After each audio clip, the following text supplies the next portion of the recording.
नमस्कार दोस्तों, मैं आपका दोस्त रजनीकांत ओझा।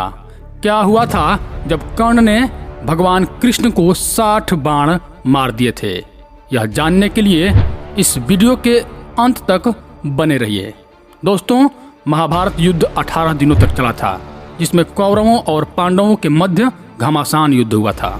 कौरव पक्ष से कर्ण, भीष्म, द्रोणाचार्य, दुर्योधन इत्यादि थे, तो वहीं पांडव पक्ष से अर्जुन, भीम, सात्यकी, द्रुपद और ऐसे ही अनेकों योद्धा थे। ये योद्धा दूसरे पक्ष के योद्धाओं को मारकर जल्द से जल्द विजयी होना चाहते थे। दोस्तों, इस युद्ध में भगवान कृष्ण ने शस्त्र न उठाने का प्रतिज्ञा लिया था और अर्जुन के रथ के सारथी बने थे। लेकिन युद्ध के 17वें दिन कर्ण और अर्जुन के बीच महाभयानक द्वैरथ युद्ध चल रहा था।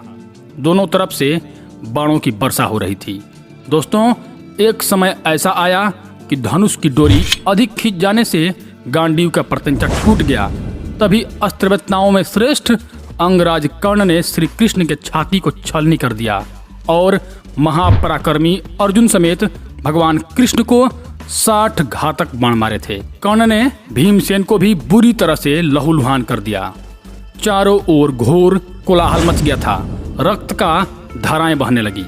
ये देख पांडव पक्ष के सैनिकों को लगने लगा कि जब कर्ण कृष्ण और अर्जुन के रुके नहीं रुक रहा, तब इसे कौन रोक सकता है। पांडव पक्ष के योद्धा हताश होने लगे थे कि लग रहा है कि कर्ण कौरवों को जीत दिलवा कर ही मानेगा। दोस्तों, 17वें दिन के युद्ध का पूरा वृतांत संजय धृतराष्ट्र से सुनाते हैं कि कैसे कर्ण ने अर्जुन, भीम को लगभग मार ही दिया था तथा कैसे भगवान कृष्ण को 60 बाण मारे थे। संजय धृतराष्ट्र से कहते हैं, राजन, सूत पुत्र कर्ण और अर्जुन दोनों उस युद्ध में अत्यंत हर्ष में भरकर सुंदर पंख वाले बाणों द्वारा एक दूसरे को छत बिछत करने लगे। तत्पश्चात भयंकर धनुष वाले अर्जुन ने अपनी दोनों भुजाओं तथा गांडीव धनुष को पोंछकर नराच, नालिक, अंजलिक तथा धर्मचंद्र आदि बाणों का प्रहार आरंभ किया। हे राजन, वे अर्जुन के बाण कर्ण के रथ में घुसकर सब ओर बिखर जाते थे। ठीक उसी तरह जैसे संध्या के समय पक्षियों के झुंड बसेरा लेने के लिए नीचे मुख किए शीघ्र ही किसी वृक्ष पर जा बैठते हैं। नरेश्वर, शत्रु विजयी अर्जुन भौहें टेढ़ी करके कटाक्ष पूर्वक देखते हुए कर्ण पर जिन जिन बाणों का प्रहार करते थे, पांडुपुत्र अर्जुन के चलाए हुए उन सभी बाण समूहों को सूतपुत्र कर्ण शीघ्र ही नष्ट कर देता था। तब इंद्र कुमार अर्जुन ने कर्ण पर शत्रुनाशक आग्नेयास्त्र का प्रयोग किया। उस आग्नेयास्त्र का स्वरूप पृथ्वी, आकाश, दिशा तथा सूर्य के मार्ग को व्याप्त करके वहां प्रज्वलित हो उठा।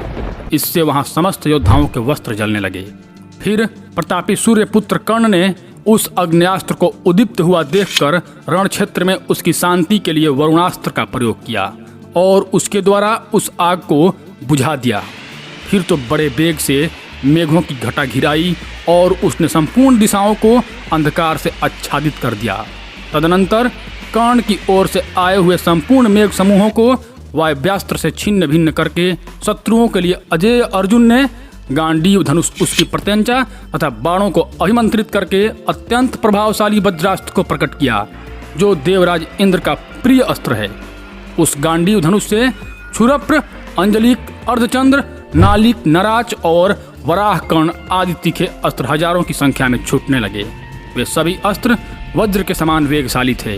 वे महाप्रभावशाली गिद्ध के पंखों से युक्त तेज धार वाले और अतिशय वेगवान अस्त्र कर्ण के पास पहुंचकर उसके समस्त अंगों में, घोड़ों पर, धनुष में तथा रथ के जुओं, पहियों और ध्वजों में जा लगे। जैसे गरुड़ से डरे हुए सर्प धरती छेद कर उसके भीतर घुस जाते हैं, उसी प्रकार वे तीखे अस्त्र उपयुक्त वस्तुओं को विदीर्ण कर शीघ्र ही उनके भीतर घुस गए। कर्ण के सारे अंग बाणों से भर गए, संपूर्ण शरीर रक्त से नहा उठा। इससे उसके नेत्र उस समय क्रोध से घूमने लगे। उस महामनस्वी वीर ने अपने धनुष को, जिसकी प्रत्यंचा सुदृढ़ थी, झुकाकर समुद्र के समान गंभीर गर्जना करने वाले भार्गवास्त्र को प्रकट किया और अर्जुन के महेंद्रास्त्र से प्रकट हुए बाण समूह के टुकड़े टुकड़े करके अपने अस्त्र से उनके अस्त्र को दबाकर युद्ध स्थल में रथों, हाथियों और पैदल सैनिकों का संहार कर डाला। हे राजन, अमरशशील कर्ण उस महासमर में भार्गवास्त्र के प्रताप से देवराज इंद्र के समान पराक्रम प्रकट कर रहा था।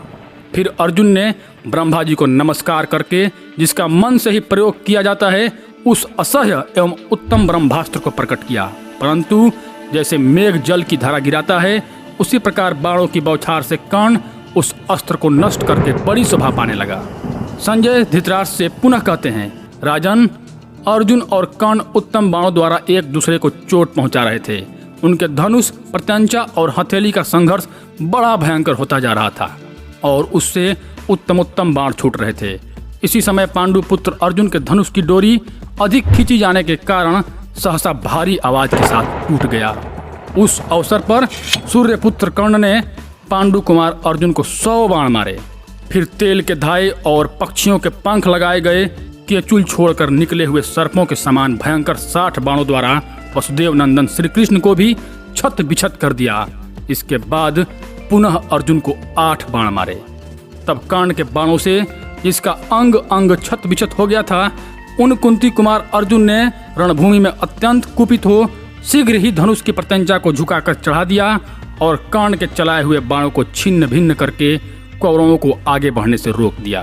तत्पश्चात किरीटधारी अर्जुन ने धनुष की प्रत्यंचा को हाथ से रगड़कर कर्ण के दस्ताने पर आघात किया और सहसा बाणों का जाल फैलाकर वहां अंधकार कर दिया। फिर कर्ण, शल्य और समस्त कौरवों को अपने बाणों द्वारा बलपूर्वक घायल किया। तो दोस्तों, यह था पूरा वृत्तांत। अगला वीडियो आएगा कर्ण वध पर, जो और भी रोचक होगा। तब तक आप मेरे चैनल को सब्सक्राइब कर दें। धन्यवाद।